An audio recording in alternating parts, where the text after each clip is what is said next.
ఆయన పరశురామ ఎందుకయ్యాడంటే ఆయన పరమశివుడి గురించి ఘోరమైన తపస్సు చేశాడు.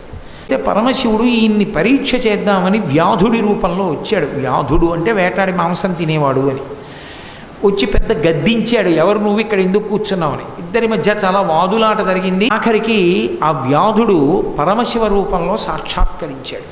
పరశురాముడు సంతోషించి స్తోత్రం చేశాడు. స్తోత్రం చేస్తే శివుడు సంతోషించి ఆయనకి ఒక గండ్రగొడ్డలిని బహూకరించాడు. అది ఎక్కడిది అంటే శివుడి చేతిలో ఉంటుంది ఆ గొడ్డలి. ఒక చేతిలో మృగాన్ని పట్టుకుని ఓ చేతిలో గండ్రగొడ్డలి పట్టుకుంటాడు. ఆ గండ్రగొడ్డలిని ఆయనకి ఇచ్చాడు. ఇచ్చి ఇక ఇక్కడి నుండి నువ్వు ఎక్కడైనా ఎవరైనా బాధపడుతూ ఉంటే వాళ్ళని రక్షించడానికి పరశువుని వాడమన్నాడు.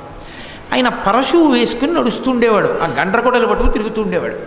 ఆ గండ్రగొడ్డలిని పట్టుకుని తిరుగుతూ ఉంటాడు కాబట్టి ఆ గండ్రగొడ్డలి పరమశివదత్తం కనుక అది ఆయన చేతిలో ఉండగా ఆయన్ని ఎవరూ నిర్జించలేరు కనుక, ఓడించలేరు కనుక పరశురాముడు అని పిలుస్తుండేవారు భయంతో ఆయన్ని.